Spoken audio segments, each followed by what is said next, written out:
Olá, pessoal. Então, nós vamos começar agora mais uma aula de estrutura de aço e madeira e nós vamos ver a terceira aula de peças tracionadas, ok? Essa aula, ela é um pouquinho mais teórica, então eu peço que vocês peguem o caderno de vocês e anotem algumas considerações a mais que a gente vai precisar fazer nessa nossa disciplina de estrutura de aço e madeira, tá? Para agregar aquelas considerações que vocês já fizeram, tá? Nós temos algumas considerações novas aqui, por isso eu preciso que vocês façam isso nessa aula aqui também, tá bom?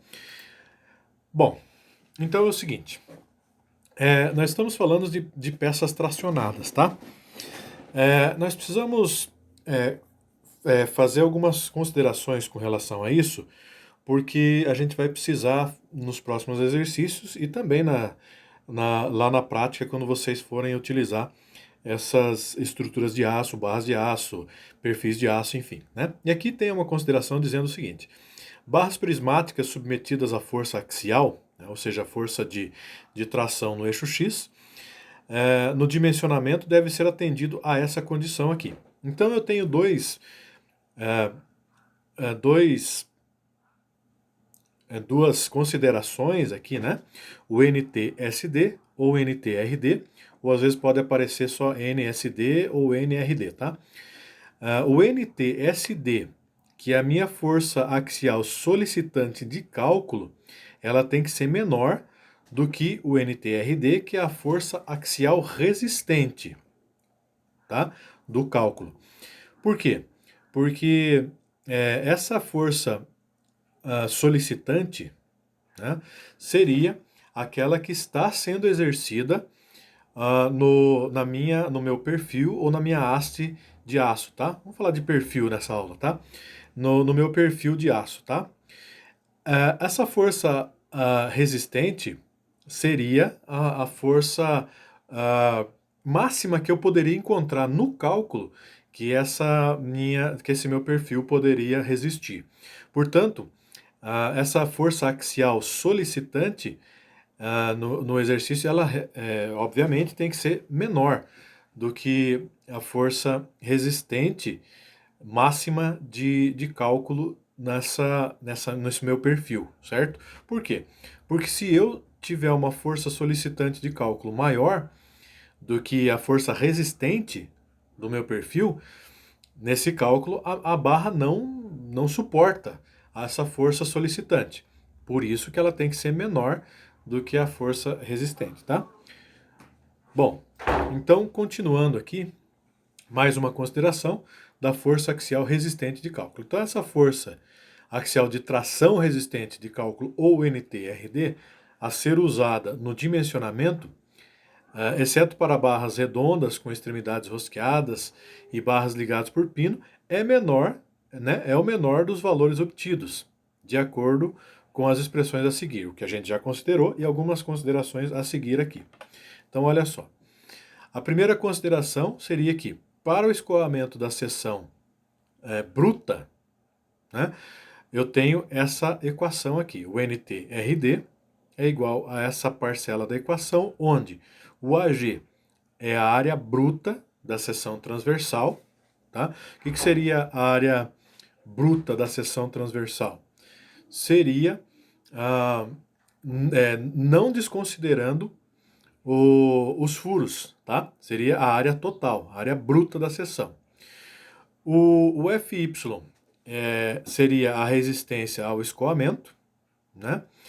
E o meu gama A1, eu tenho por tabela, onde nós já vimos em tabelas anteriores, mas aqui já está um lembretinho aqui, onde o meu gama A1 é igual a 1,1 ou 1,10, tá?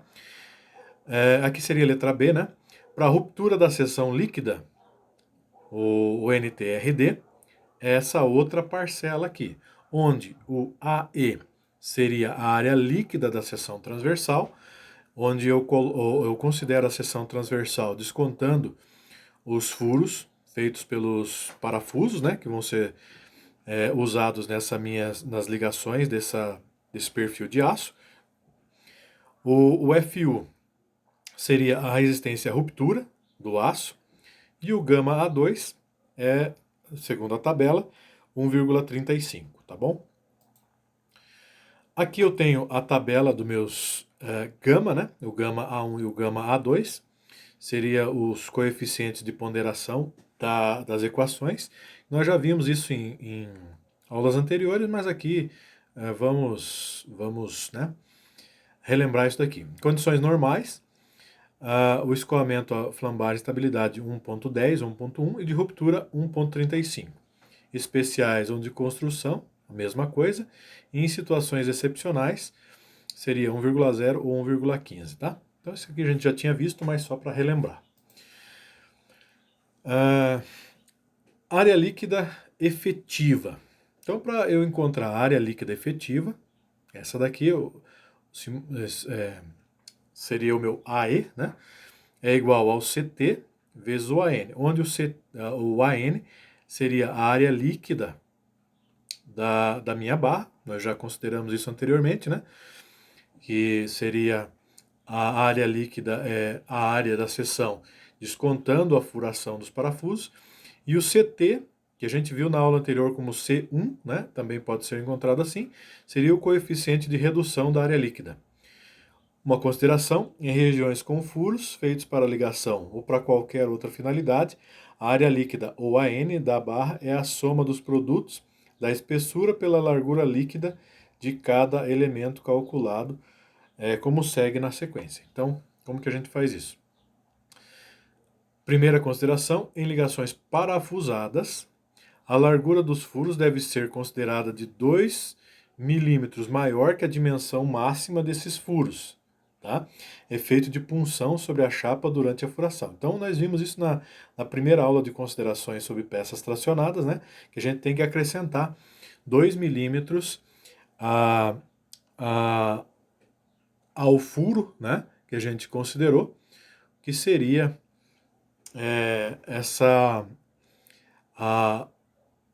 o valor utilizado devido à furação, né?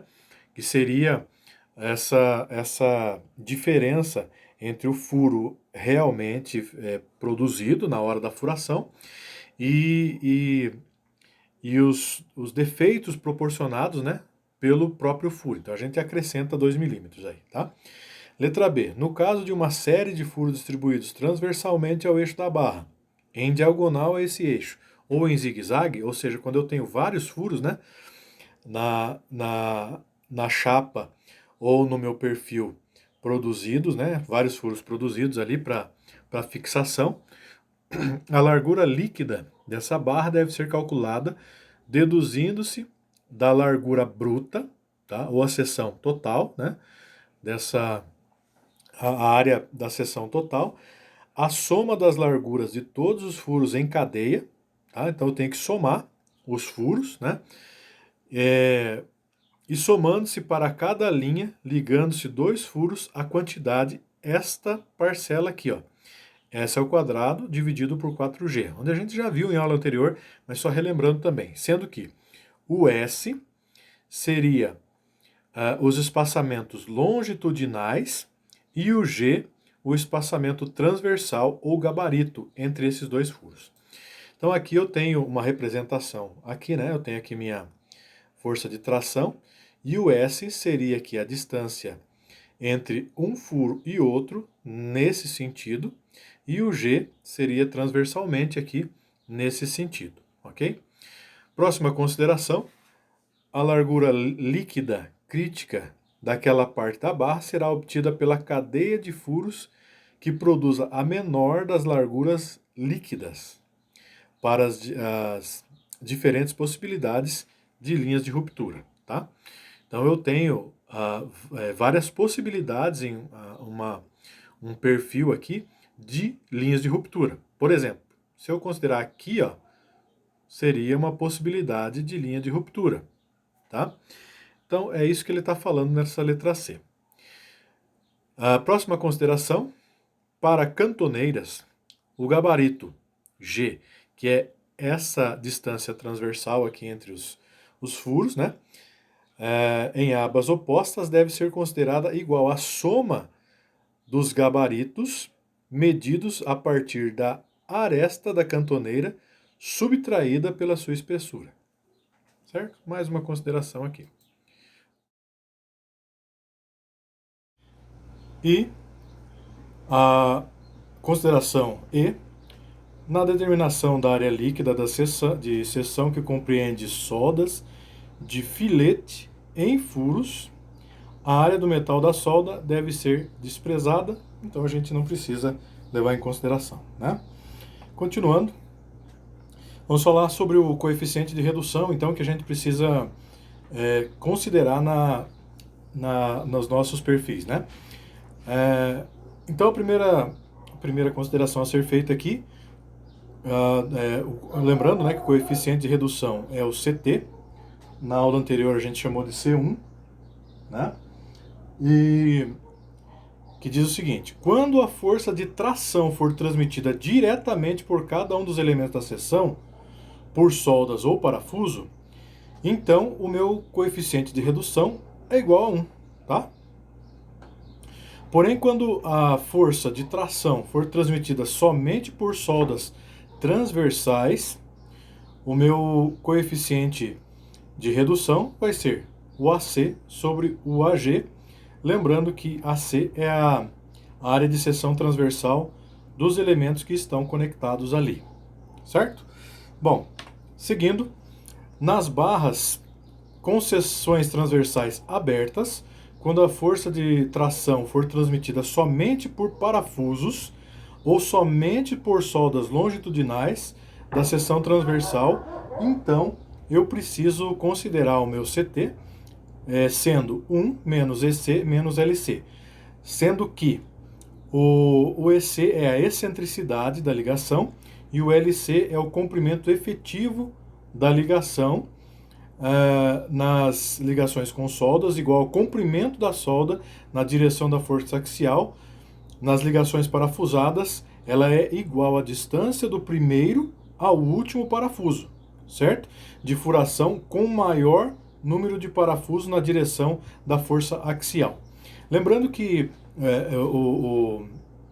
a excentricidade ela é a distância entre a borda de uma peça e a excentricidade dessa peça, mesmo que ela não coincida com a seção dessa peça, tá? Então, continuando. Aqui nós temos só um lembrete das minhas tensões para peças tracionadas, né? Dependendo do aço utilizado, como por exemplo aqui o ASTM A36, a tensão de escoamento é de 250 e a tensão de ruptura de 400. E assim por diante, alguns tipos de aço nós temos a utilização deles, principalmente o ASTM A36, né, mas temos outros tipos de aço possíveis em utilizações aí, dependendo da necessidade da obra que vamos ter. Ok? Então, com esse quadro, nós encerramos esta pequena aula, né, teórica, e já na aula que vem nós vamos partir para exercícios utilizando essas considerações que nós fizemos nesta aula aqui. Espero que vocês tenham compreendido, espero que vocês também tenham anotado, né, essas considerações nos cadernos e nos vemos na nossa próxima aula. Até mais!